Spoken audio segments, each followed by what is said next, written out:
Hello, my dear family. There's the beautiful latte for today. Oh my goodness, I wish I could tell you everything, but I'd have to kill you. And I am a pacifist, to say the least. You can't even call me a pacifist. I'm like a humanist. I'm a let the beings live. Of course, we live off others' corpses, so that's a whole other question. Let's not get into that because that's not what this channel is about. Welcome to the Bach. Okay, we got concerto number 14 in G minor, nach einem concerto in G minor, TWV, here's another one, 51, G1 for violin, Streicher, and BC from George Philip Telemann. Oh, wonderful. I love Telemann. I remember from when I was a child, the Telemann was one of those guys that really does also really play with the groove and really expresses himself in a very modern way. It's BWV 985 today, my friends. And this is going to be horribly, horribly wonderful, I guarantee you. Okay, funny thing. This piece is written notated in F major, which is D minor. So because they say G minor, it means that there's probably going to be a lot of E flats in there. Even though it's not in the key signature, they would be an accidental. Because B flat and E flat means B flat major, which would be G minor. And they're saying it's a G minor piece, but the key signature is actually just one flat, whereas a G minor would be two flats. Okay. But I can see it's very much G minor. And do I see E flats right away? Yes, all over the page of the E flats. Who knows, maybe another scribe wrote it with E flat in the key signature, in which case you wouldn't need the accidentals. Okay. Now, is there anything crazy I need to talk about, say, like cancer and birth and weird subjects? No. But like I say, if I told you everything, I'd have to kill you, so I'm not going to say everything. Oh, wow, look at this. This is one of those great ones where they go from the G minor to the D major. But now I'm cheating by looking ahead, so let's not do that. This is a sight reading channel. I hope you're ready, because I am ready. Man, I wish I'd turn on the air conditioning now, but whatever. Just let it happen, right? So these are G's probably right about there. This middle C is here. Good. So that means the other ones are here. Okay. So I think I'm just about ready to play the piano. So it's 3/8. 1, 2, 3, 1, 2. Now from there you'd go like that.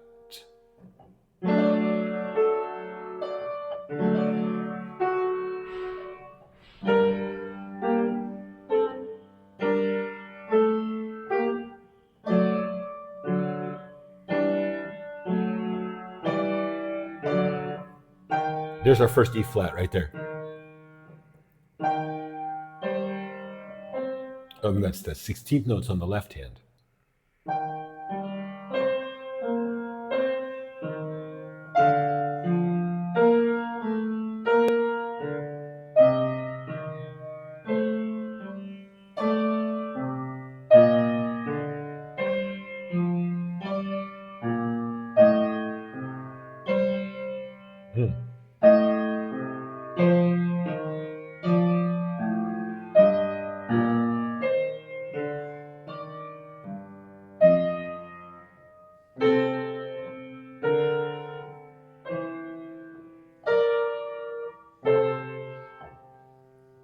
Cut off over there.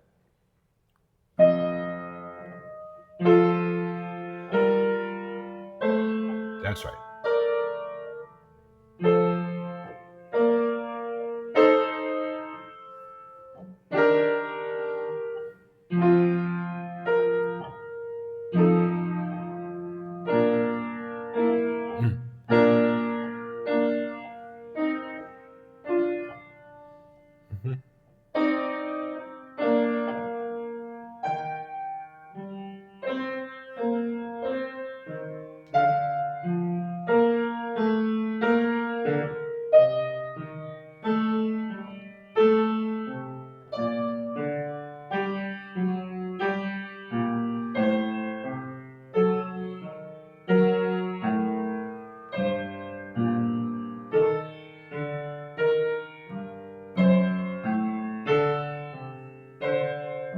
No.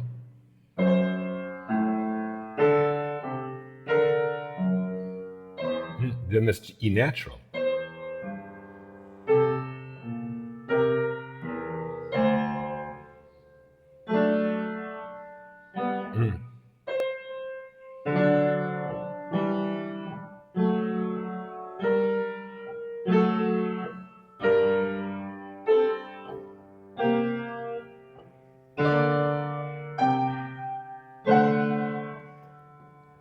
E natural to the D. E natural. Okay, it's convenient, I guess.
Interesting piece, huh?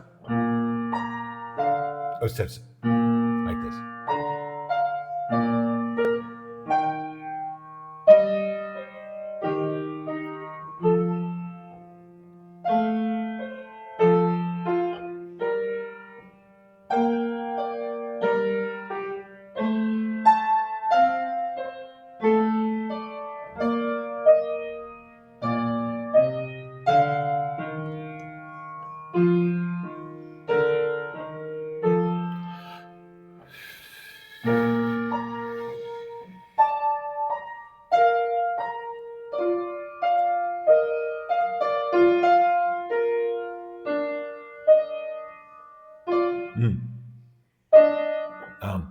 We didn't go down to here, to that. Oh, we did go down to there. Okay. So let's go back and measure.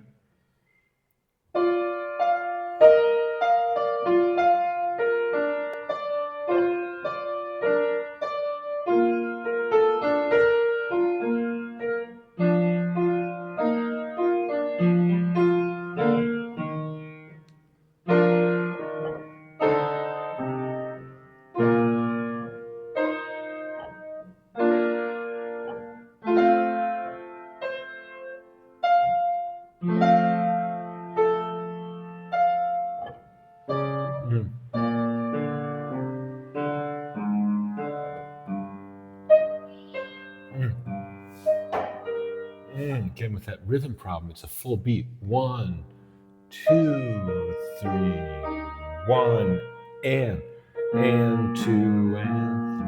1, 2, and 3. 1, 2, and 3.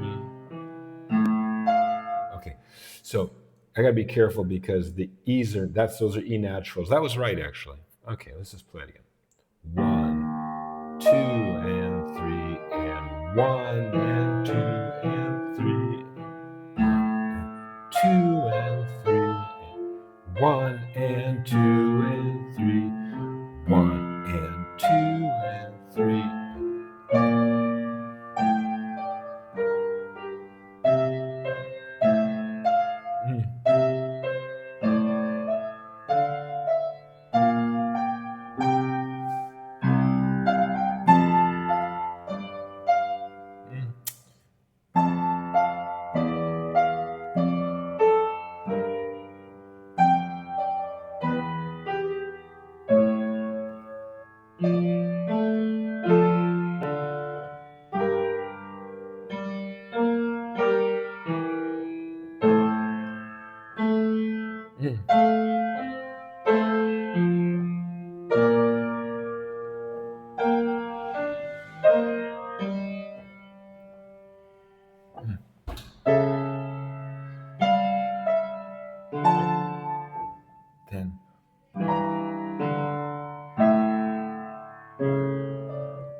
Then that's right.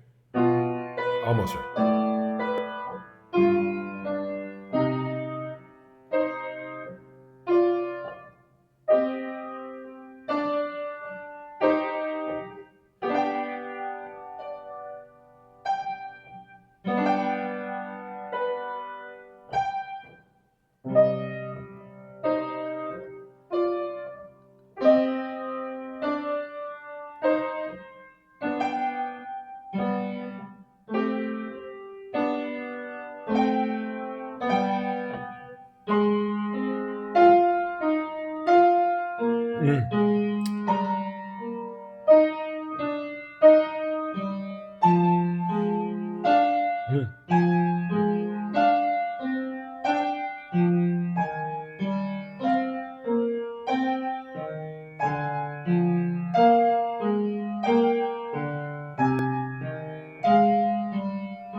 Two hands on the treble clef.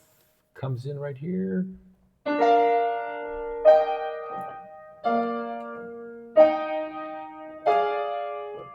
Yeah, seventh. Beautiful major seventh. Yes. No.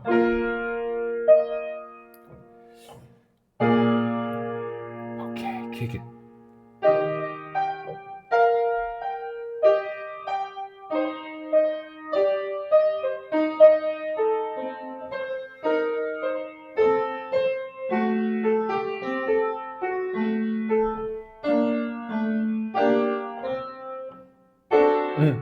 That's the C and the B.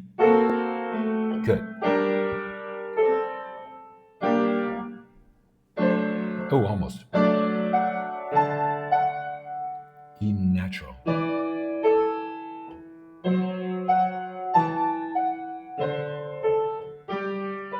natural.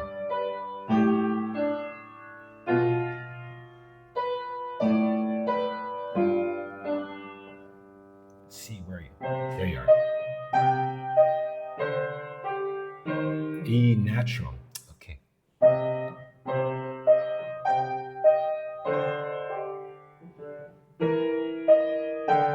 E natural. Yes.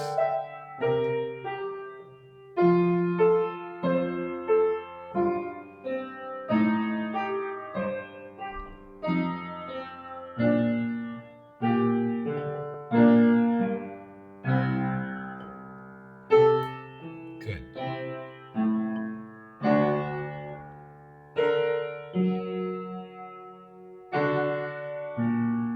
E flat. Good.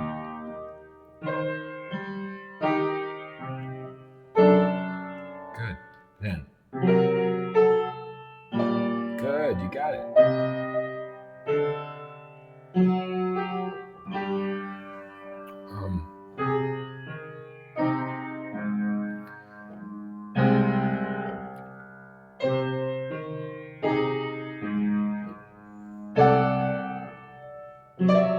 Yes, E natural.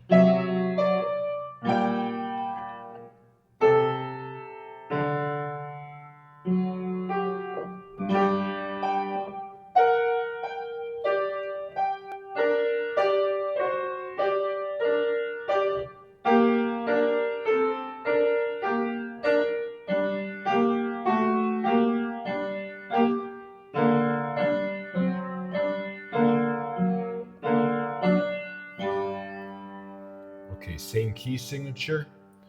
Adagio.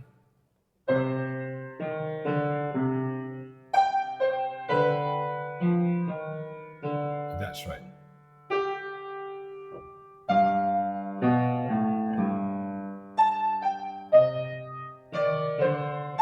Um,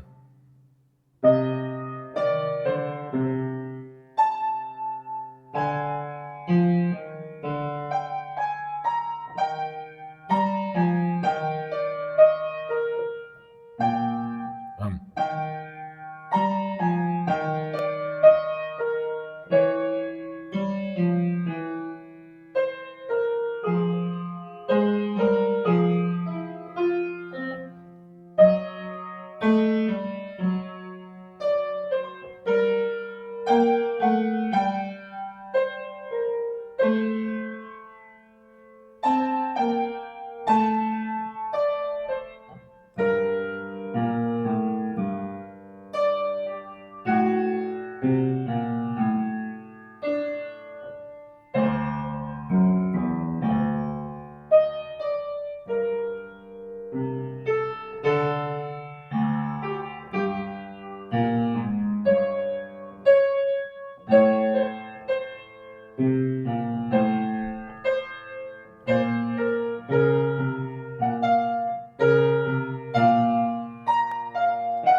see why. There's a lot of E naturals in here.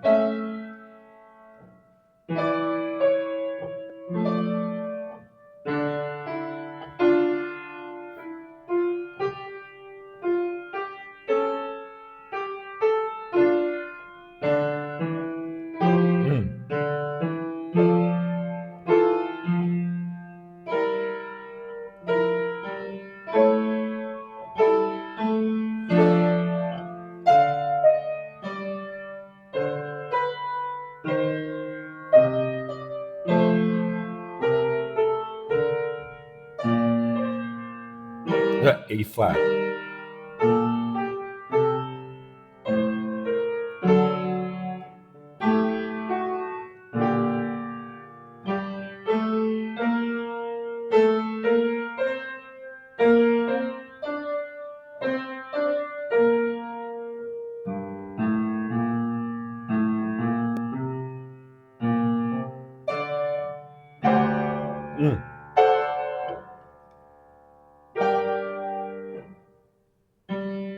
I think so.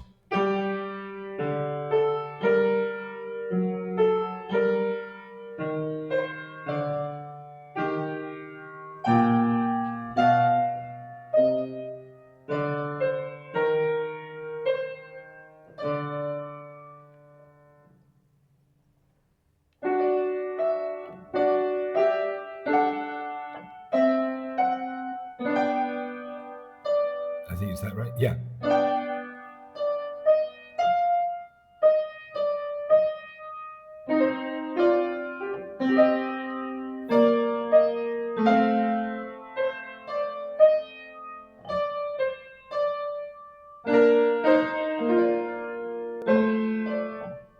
Was it E flat and B flat? Yeah.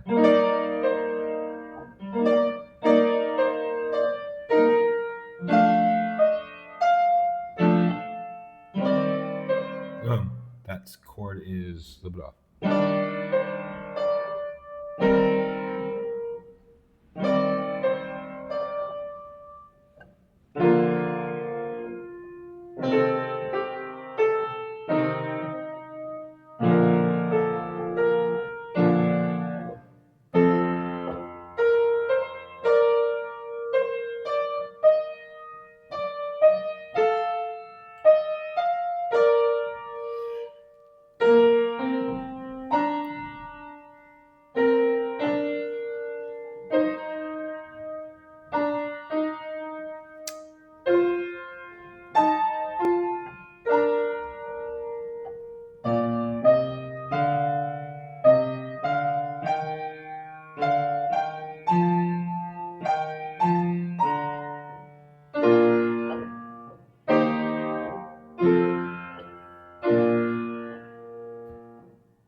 It's so hard to keep track of it as an E flatter because they're all accidentals as we already discussed. So let's try it again.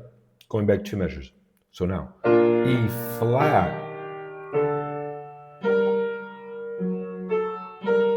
E flat, yes. E flat again. E flat. E flat. Okay, that wasn't hard. Those were all E flats. And then E natural. E natural. E flat.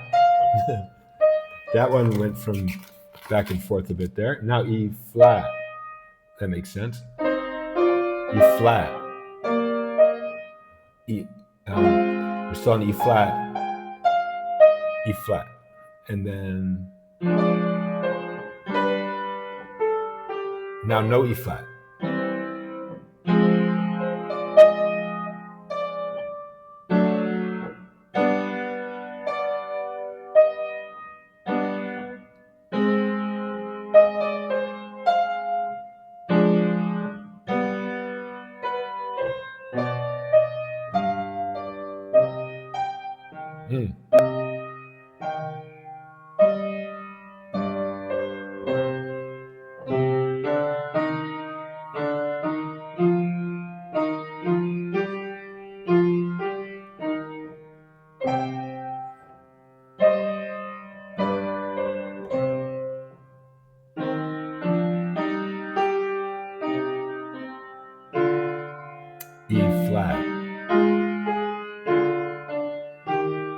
flat. Good. E flat.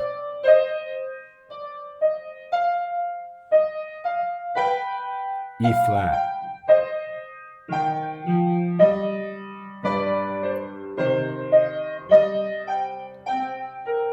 E natural. See, we stay with E natural.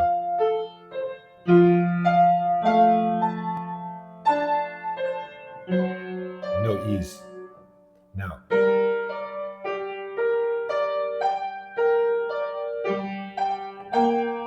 Now E natural.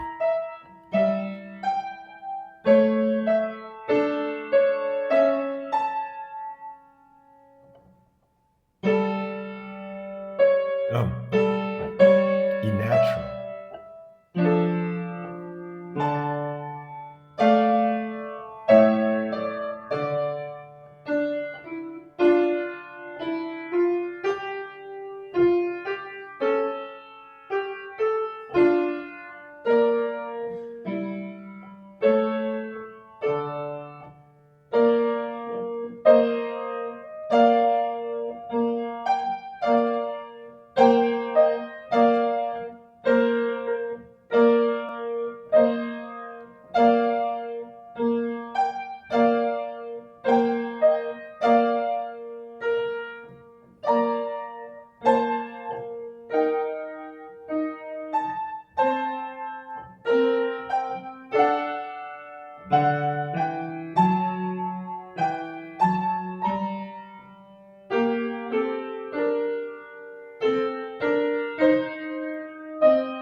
E natural. Good.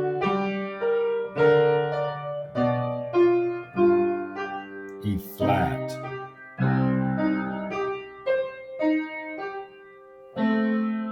Yes. Oh, that's the E natural, so that's.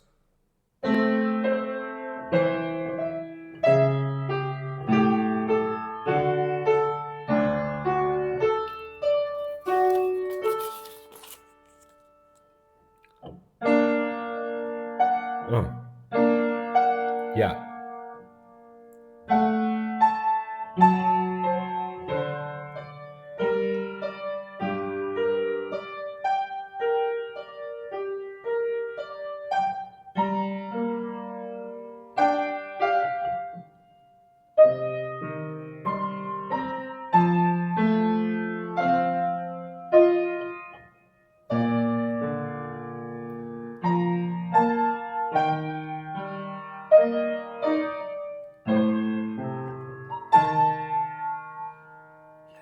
Yeah.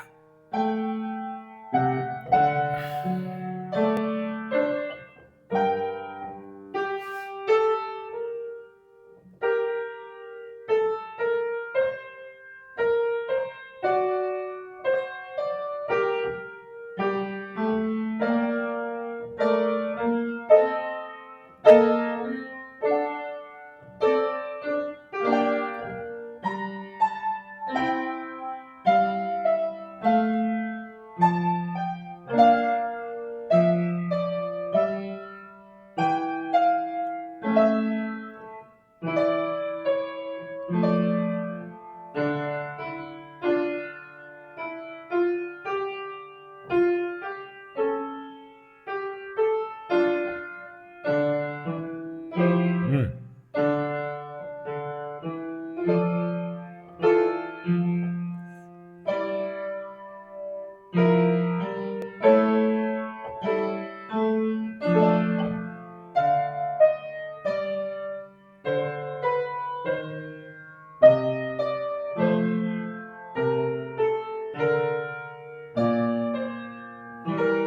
E flat.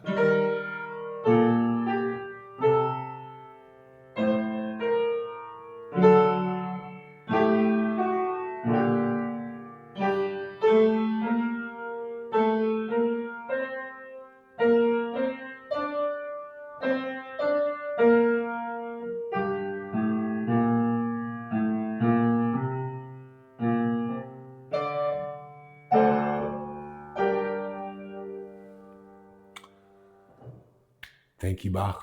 It was a pleasure to read your music.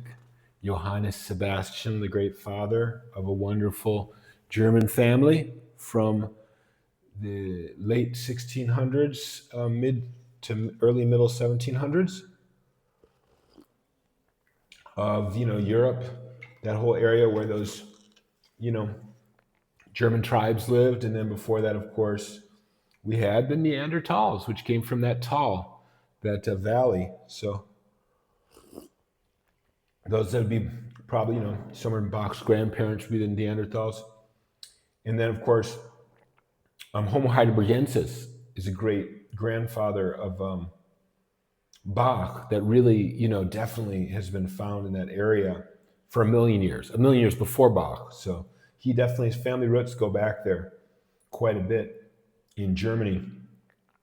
But, who knows, maybe actually his family had come up from Africa, like 50,000 years before that, possibly. There's a lot of migrations. I think one of the things we've been learning is that people have just been moving around, It's not like, oh, there's this one migration, man, they all just came out of Africa or something. No, they're just going back and forth and back and forth and back and forth and back and forth. I mean, look how many times people move around now, You think that we invent, as Billy Joel said, you think we started the fire?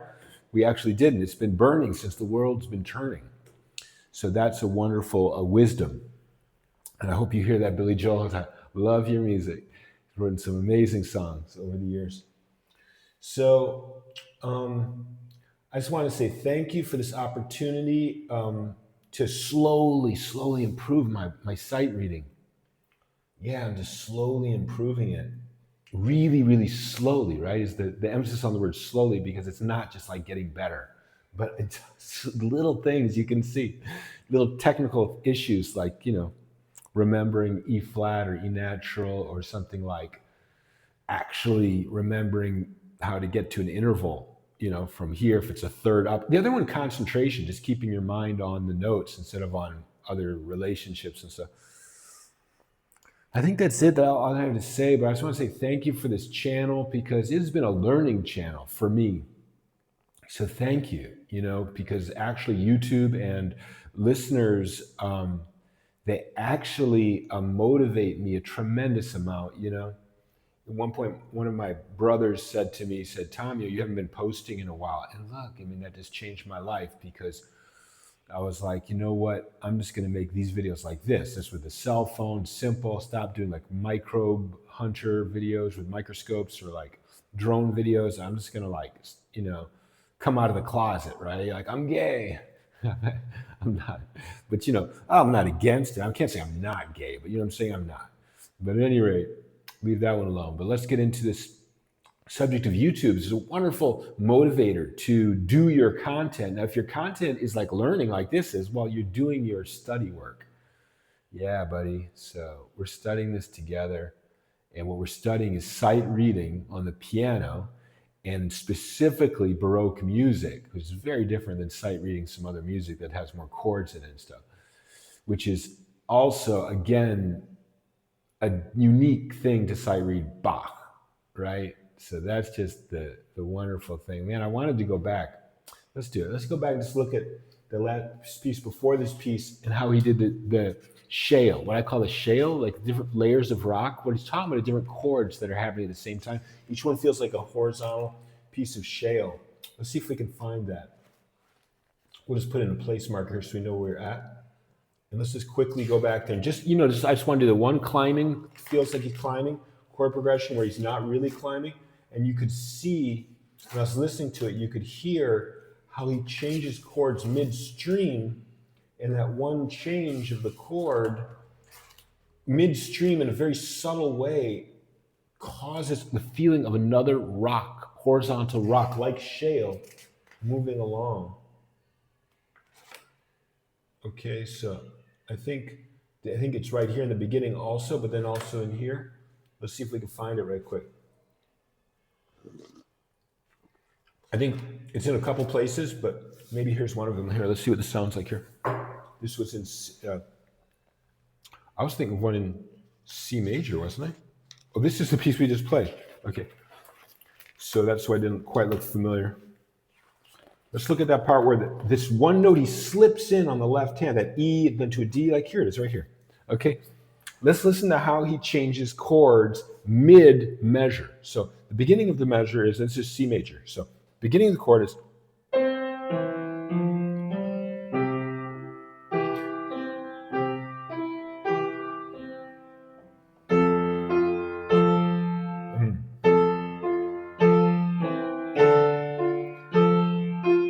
okay, so let's play this really slowly. So the same thing we just played.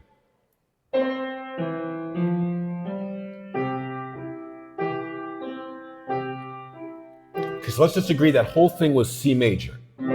Okay? Again, it's just.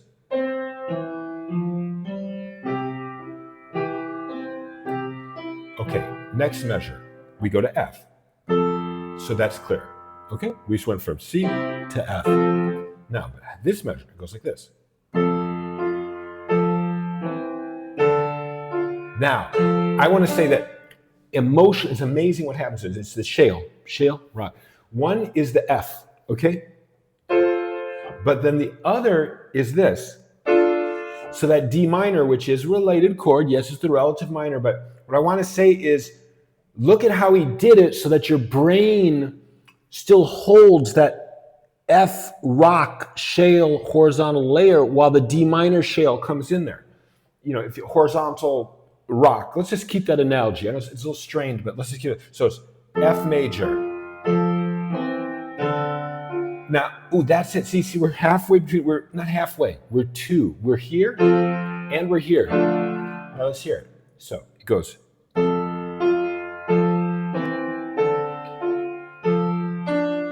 See that? When he hit that, which is right in the middle, it's the last 16th note of the second beat. It's in 3/4. When he hits that, it kind of begins to really solidify that D minor layer. But the F isn't gone. See, that's the thing about with the Bach. So let's hear it again.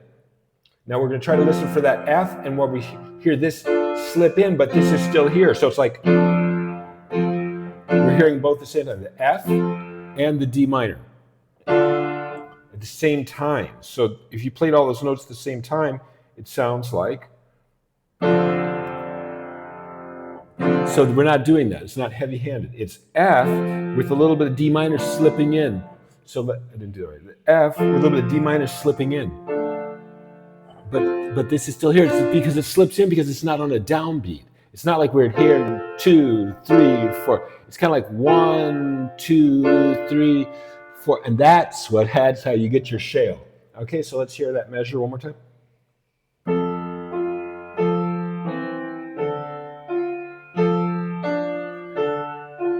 Let's hear how he does it again. Now he's going to go to G. That's clear G, just G. Now what happens here? Ooh, E minor. So same thing, G major to E minor, but it's not heavy-handed chords. It's shale. So you get the two layers going on. So let's listen again. Let's play those two measures. I can see this girl keeps calling me up on the phone, so I'm definitely have to get to that. But let's just do this last thing, then we'll check the phone.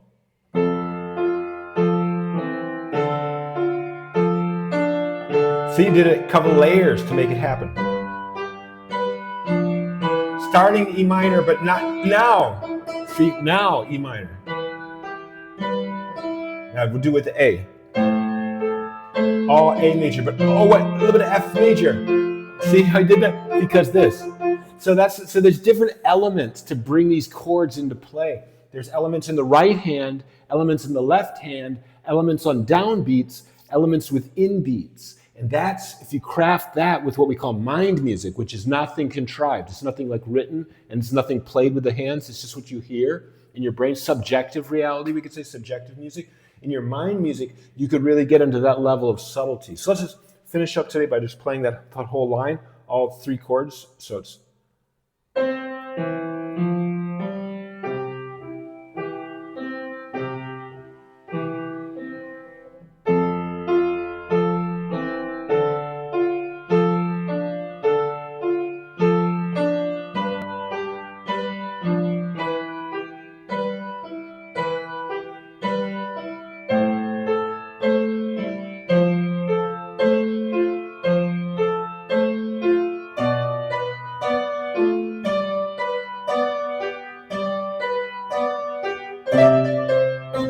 Bach loves to do that. He loves to bust out of those strained, complex geological kind of things into that.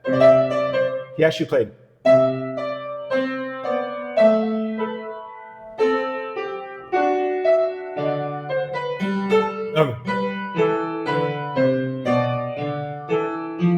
That's not exactly right, but okay, that's it for today, my friends. I love you all so much, and I wish you all happiness and good feelings in your hearts tonight.